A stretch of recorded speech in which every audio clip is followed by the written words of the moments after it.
शुरुआत करेंगे उस बड़ी खबर से जिस पर पूरी दुनिया की नजर है और वो है इस्लामाबाद में आज संभावित अमेरिका और ईरान के बीच होने वाली बैठक। दूसरे दौर की वार्ता को लेकर के अब सस्पेंस गहरा गया है। उधर अमेरिका से बड़ी खबर सामने आई है कि अमेरिकी उपराष्ट्रपति जेडी वैंस अभी तक पाकिस्तान के लिए रवाना नहीं हुए हैं, फिलहाल अमेरिका में ही हैं।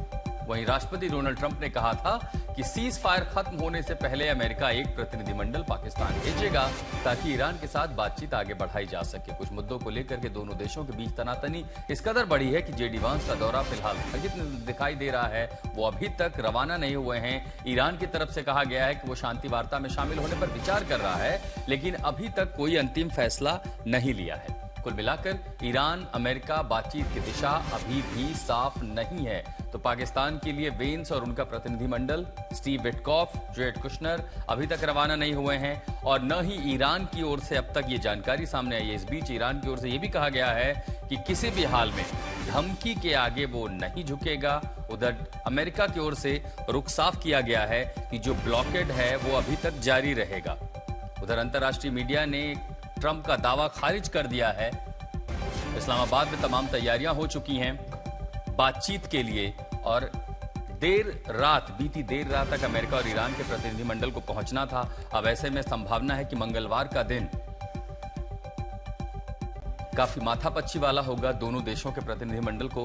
क्या आज वो बर्फ पिघलेगी और आज बातचीत की शुरुआत हो सकेगी? ट्रंप का दावा कि पाकिस्तान रवाना हो चुके हैं जेडी वैंस, अमेरिकी मीडिया ने कहा है कि ऐसा नहीं है। वो बीती देर रात भारतीय समय अनुसार भी वॉशिंगटन में ही देखे गए। उधर ईरान की ओर से भी अब तक स्पष्ट नहीं हो पाया है कि इस बातचीत के लिए उनका डेलीगेशन आएगा नहीं आएगा, लेकिन ये जरूर ईरान ने कहा कि वो धमकी के आगे नहीं झुकेगा।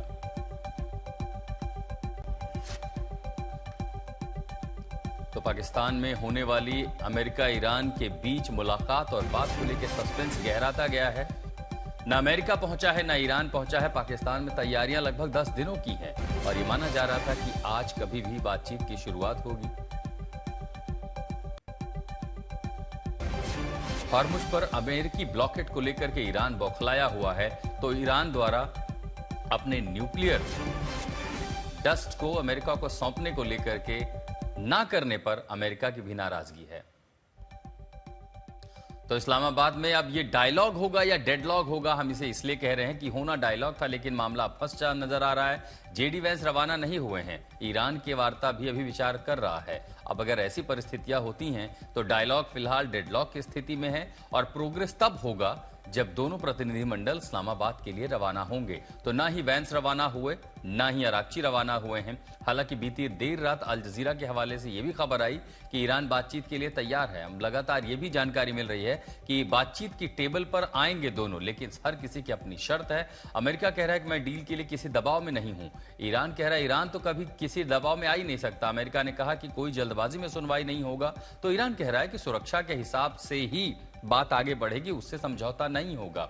ईरान का रवैया कूटनीति के खिलाफ है, ये ईरान कह रहा है। तो अमेरिका कह रहा है डील होगा, लेकिन अमेरिका की शर्तों पर होगा। अमेरिका अपनी शर्तें थोपना चाहता है। ईरान कह रहा है 2 हफ्ते में हमने भी बहुत कुछ खोया है और अब बातचीत के लिए ईरान किसी की दबाव के आगे नहीं आएगा। अमेरिका कोई जल्दबाजी नहीं करेगा।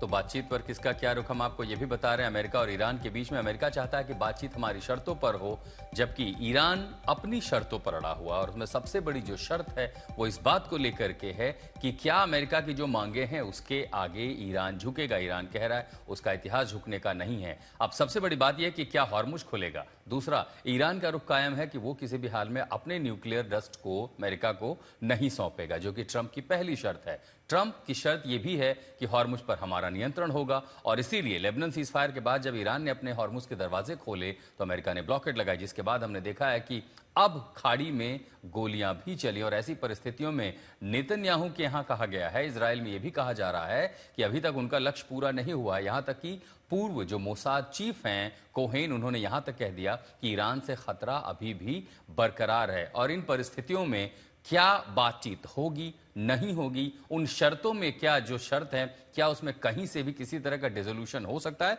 रोहित शर्मा हमारे सहयोगी वॉशिंगटन से हमारे साथ जुड़ रहे हैं। रोहित, अमेरिका की जो शर्त है वो राउंड 1 में भी वही थी, राउंड 2 में वही थी, लेकिन ईरान तो अब सीधे कह रहा है कि झुकने का इतिहास हमारा नहीं है, सीज फायर हुआ है, बातचीत अगर होगी तो वो सम्मान से समझौता नहीं होगा।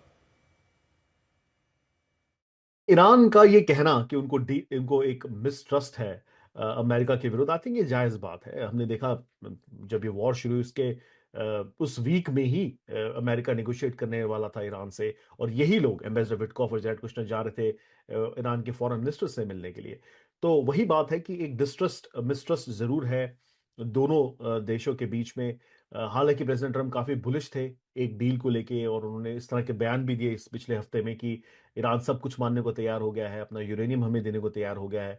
तो इस तरह की हमने कॉन्वर्सेशंस या कमेंट्स सुने हैं यहाँ पे।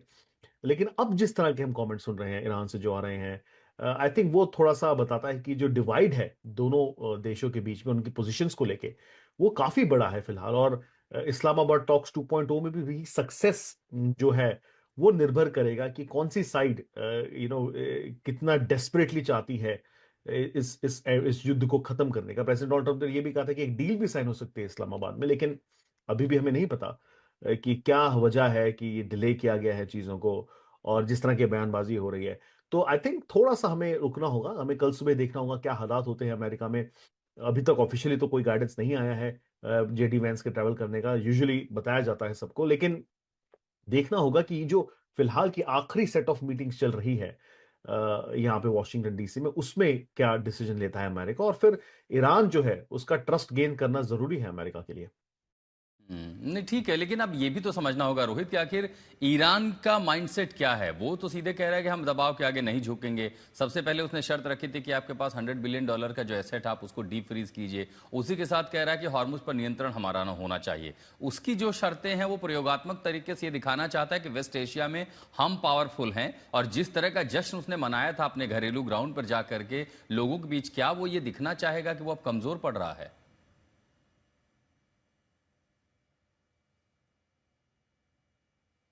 रोहित, मैं अपना सवाल दोबारा दोहराना चाहूंगा कि इस बीच जो परिस्थितियां हैं वो ईरान नहीं चाहेगा कि एक बार जिस तरह से सीज फायर के बाद उसने खुद को विजेता के रूप में प्रस्तुत किया, और अब विजेता के तौर पर पीछे हट के क्या वो अमेरिका के शर्तों को इतनी आसानी से मान लेगा? वो भी तब जब आईएसडब्ल्यू की रिपोर्ट कहती है कि वहां पर जो राजनीतिक नेतृत्व उसमें तो दो धड़े बटे हुए। तो ऐसे में ईरान का माइंडसेट है क्या?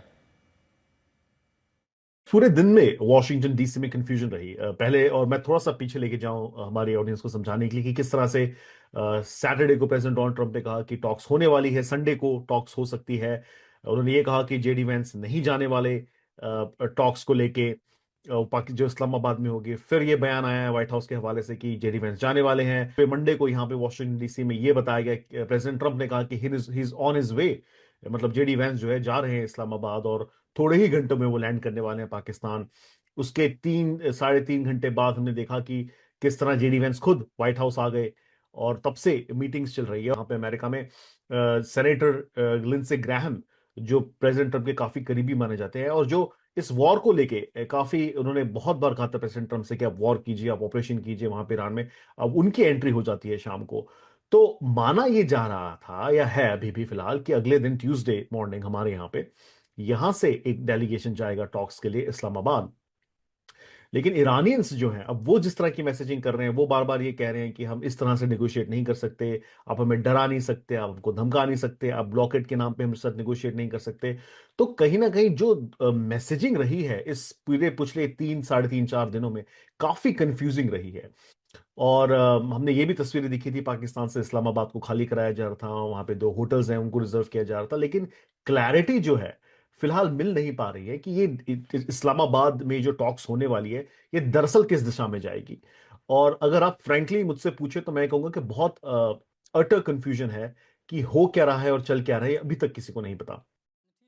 तरफ स्थिति अगर हम ये देख रहे हैं कि भाई हॉर्मुज को लेकर के पेच फंसा है, उसके पास जो सबसे बड़ा वेपन है वो तो यूरेनियम है। उसने तो हॉर्मुज को वेपनाइज कर दिया और पूरी दुनिया को दिखा दिया कि हम तो, हमारे पास एक ऑलरेडी एक है टाइम बॉम्ब रखा हुआ है। लेकिन उसी यूरेनियम को लेकर के जो अब तक बैक चैनल टॉक्स हुई हैं, क्या उसमें ईरान ने कहीं ये सहमति दिखाई है कि वो किसी अंतर्राष्ट्रीय एजेंसी को उसे सौंप सकता है, अमेरिका की निगरानी में सौंप सकता है? सीधे सीधे अमेरिका को देने का तो सवाल नहीं उठता, इतना तो कम से कम ईरान ने समझा दिया है। रोहित, ईरान को का न्यूक्लियर प्रोग्राम उसके लिए बहुत ज्यादा इंपॉर्टेंट है, और ये हम इसलिए नहीं कह रहे क्योंकि ये नेगोशिएशंस में बात आ रही है। इस चीज को लेके ईरान ने हमेशा से चोरी छिपे हमेशा काम किया है। उन्हें भी पता है कि अगर उनके पास ये न्यूक्लियर वेपन्स आ जाते हैं तो वो एक तरह से एक ब्लैकमेल गेम खेल सकते हैं पूरे मिडिल ईस्ट के साथ। तो अगेन उन्होंने हमेशा डिले किया है। जो प्रेसिडेंट ओबामा की डील भी थी 2015 की, जिसका जिक्र प्रेसिडेंट ट्रम्प कर रहे हैं, उसमें भी यही था कि आप डिले कीजिए अपना यूरेनियम एनरिचमेंट।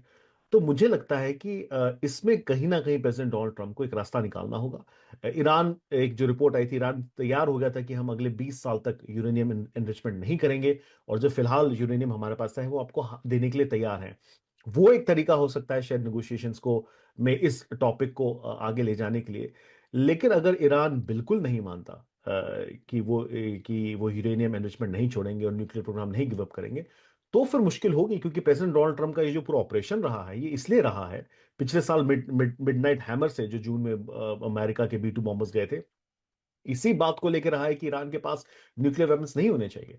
तो ये बहुत बड़ा आई थिंक एक रोड ब्लॉक है। और अगर ईरान कुछ कंसेशंस नहीं देता है तो फिर मुझे नहीं लगता कि ये पीस टॉक्स कहीं जा सकती है।